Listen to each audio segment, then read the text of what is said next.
Paz, Senhor, amados irmãos, antes de mais nada, queria agradecer a Deus por estar na sua presença e na vossa presença. Senhor e Pai, obrigado por estar na tua presença, na presença dos teus amados filhos. Agora peço que continues connosco, nos ajudando, nos libertando de todo o mal, nos ajudando a superar cada prova que nos é dada. Pai, ajuda-nos a libertar de cada provação, de cada tribulação, de cada espírito que nos esteja a impedir de avançar nos teus caminhos, nos teus planos. Continua connosco. É o que eu te peço e agradeço, Jesus, em teu nome, que vives e reinas para sempre. Amém e amém. Amados, como eu vos tenho pedido e como eu vos tenho dito em todos os meus vídeos, tudo o que eu tiver a dizer que não esteja de acordo com a passagem ou com o assunto, digam-me, pois também sou homem para errar. Em nome de Jesus eu vos peço que tudo o que eu tiver a dizer que não esteja de acordo, que me digam, pois como eu disse no vídeo anterior que fiz de agradecimentos, eu digo e torno a dizer que todo o trabalho que eu faço não é para a minha boa imagem, nem para que eu fique bem visto, mas sim para a honra e glória do Senhor Jesus. Amados, queria vos pedir outras duas coisas, que nas vossas orações se lembrem do povo de Israel e de Jerusalém, para que Deus abra os olhos espirituais deles, para que eles possam ver que Jesus é o Messias, que eles tanto esperavam ou esperam ainda. E também vos queria pedir, amados, que se lembrassem também de orar por mim, que eu por vezes também passo, infelizmente, grandes provas e infelizmente caio nelas, algumas tribulações eu caio nelas.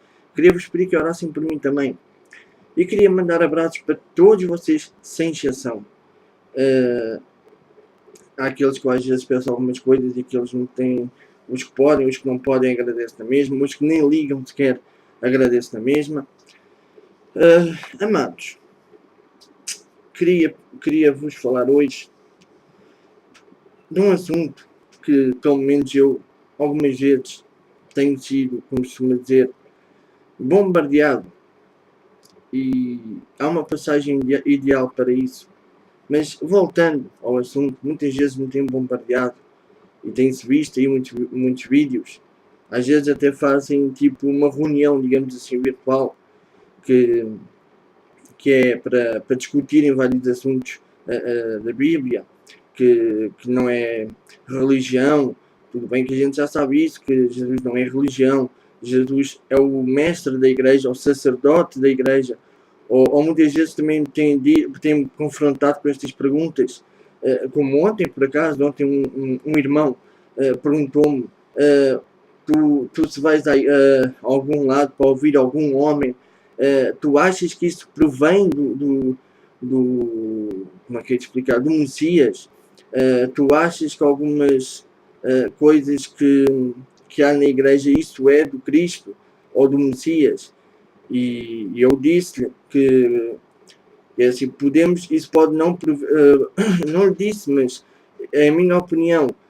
Eu até lhe disse, olha, eu não sei, devias ser com a pessoa errada, mas a minha opinião é esta, que nós, se nos reunimos, não é para adorar outros homens, mas sim para cultuarmos a Deus em conjunto.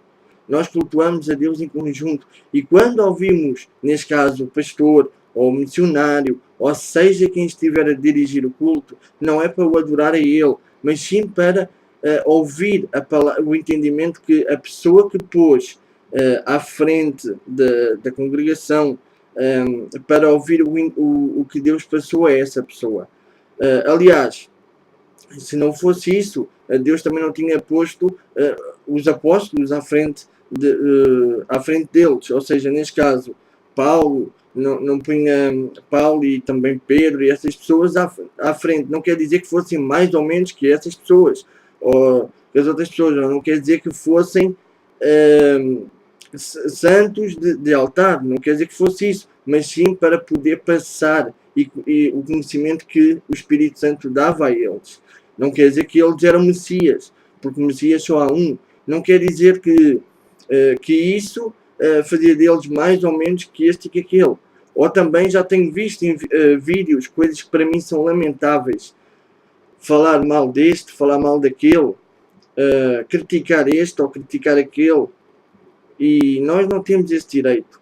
É que o que eu tenho visto muitas vezes e que me entristece é que pessoas que veem pregações, veem ou vão aos cultos, mas alguma coisa que o pastor diga, quem diz na pregação, diz seja onde for, e que lhes toque, eles veem e depois vão para a internet criticar.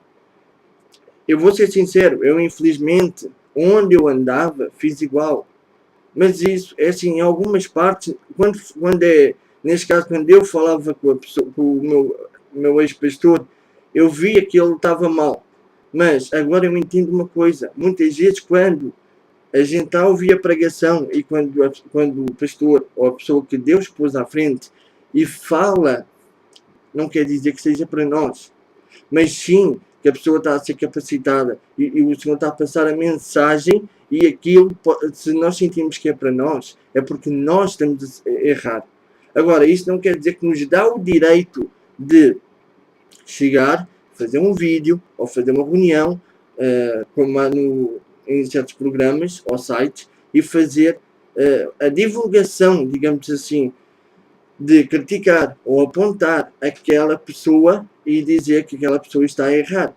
Ou seja, eu vi ontem ou anteontem, um vídeo em que a pessoa, ou o irmão, digamos assim, a criticar o estilo do pastor, como é que é? O pastor, eu tenho aqui um livro dele, peço desculpa, do Silas Malafaia. Não quer dizer que ele ter o estilo que ele tem, não quer dizer que ele seja, que queira pôr a política, ao que eu já vi, a pôr a política na igreja, não quer dizer que seja isso. Então, se formos assim, vamos ver muitos pastores assim, mas não é isso que eu vejo nele. Por contrário, ele quer passar que devemos ter disciplina. Acho que aí até o próprio Senhor nos passou, nos seus ensinamentos, que devemos ter certa disciplina. Porque se não tivermos disciplina na nossa vida, então, que vida será a nossa? Será uma vida da República das Bananas? Ou seja, nós temos que ter uma certa disciplina. Temos que também ter uma vida disciplinada para podermos passar o exemplo. Se não tivermos uma vida disciplinada, que então a vida será nossa. Que vida será nossa? Agora, depois disso, vejo pessoas, como ontem fui confrontado, de também perguntarem se isso provinha do Messias, ou se certas e determinadas coisas provêm do Messias. E eu perguntei, porquê é que nós, assim, porquê é que nós havemos de tomar o lugar que supostamente, e que é por direito do próprio Messias. O lugar que é somente dele, que ele próprio nos ensinou. Se a pessoa em questão me disse que deveríamos viver os seus ensinamentos, e se todos nós dizemos uns aos outros, se temos como é que é de explicar? Se temos essa capacidade de dizer uns aos outros, peço desculpa, se temos a capacidade de dizer uns aos outros, está escrito assim e assado, porque é que nós então não pegamos e não nos enxergamos que Jesus também o disse? Não julgueis para não ser julgados. Ou Jesus também disse, como disse também em Mateus, não julguem, porque as mesmas medidas que usardes serão usadas contra vocês. Como também deu um outro exemplo para com os fariseus. Se eu expulso demónios por Belzebu, então por quem expulsam os vossos filhos? E depois mais à frente diz que os próprios filhos dos fariseus era quem os iriam julgar. Amados, nós não devemos julgar como o próprio Messias disse que não deveríamos fazer. Se nós temos a capacidade de dizer não devemos está escrito assim e assado, e sabemos dizer aos outros, olha, está escrito assim e assado, devemos também ver este ensinamento. Não julgueis para não ser julgados. E não só isso, nós apontando os dedos aos outros. Agora há outra coisa. E nós? como é que nós mesmos estamos para com Jesus? Estamos bem? Apontar aos outros é fácil. E nós? Olhando para nós mesmos, estamos bem? Não.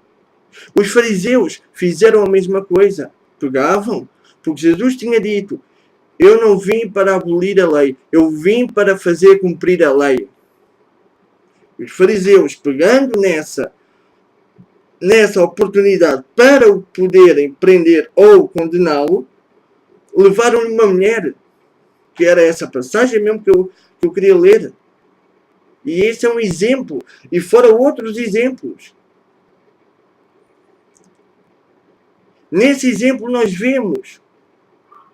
E é esse exemplo que nós devemos de ver e aprender com ele. Primeiro vamos ler, amados. E vamos ver o que podemos aprender. Hoje em dia podemos ver que, infelizmente, esta geração é muito rebelde. Mas eu, como eu disse e estou a dizer, eu não me cansarei de fazer este trabalho. Não é em vão. Mas gosto de o fazer. A passagem em João 8, do 1 ao 11. A mulher adúltera. Porém, Jesus foi para o Monte das Oliveiras. E pela manhã cedo voltou ao templo. E todo... Peço desculpa.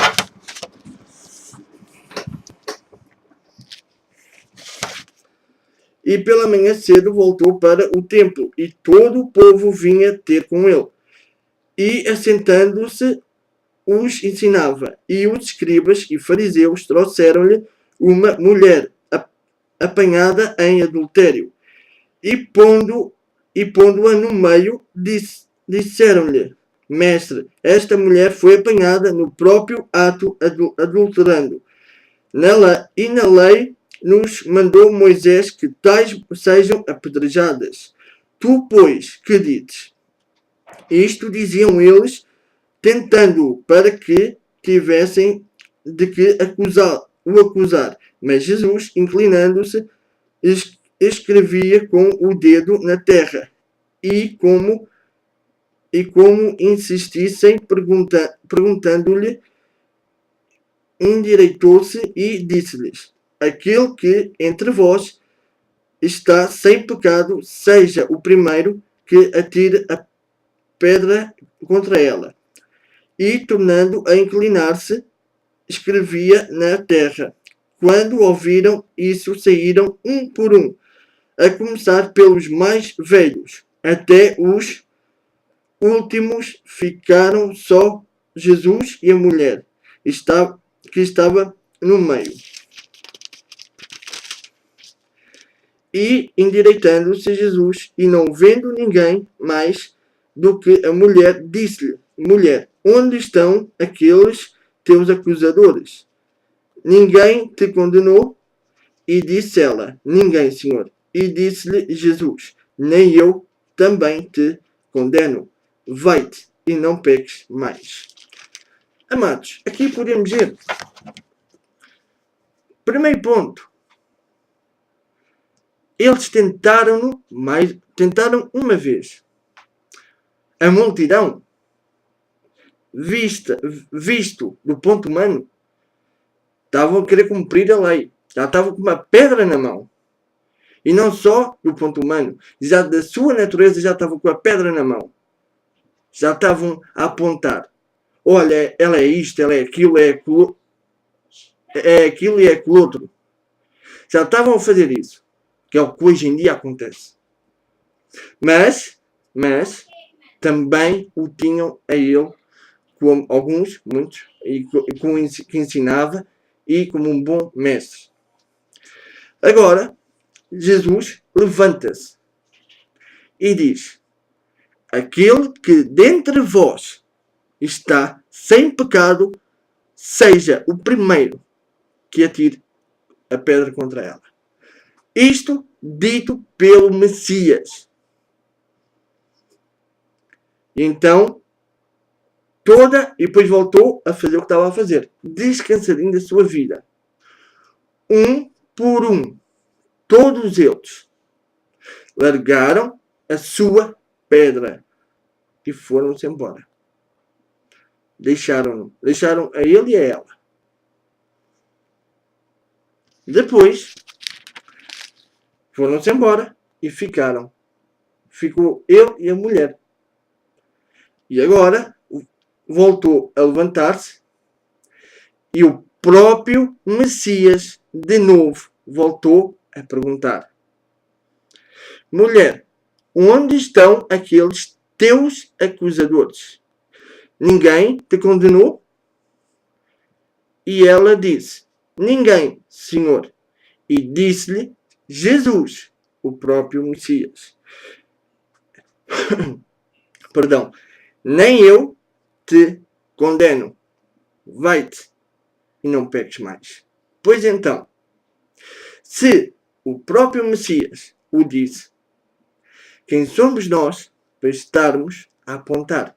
Quem somos nós para, se decidirmos nos converter ao Senhor? Quem somos nós para irmos aqui ou irmos ali, de dizer, olha, não és do Messias, ou isto não provém do Messias? Quem somos nós para criticar este ou criticar aquele? Em vez de ajudarmos, em vez de criticarmos, se ajudássemos, éramos mais úteis.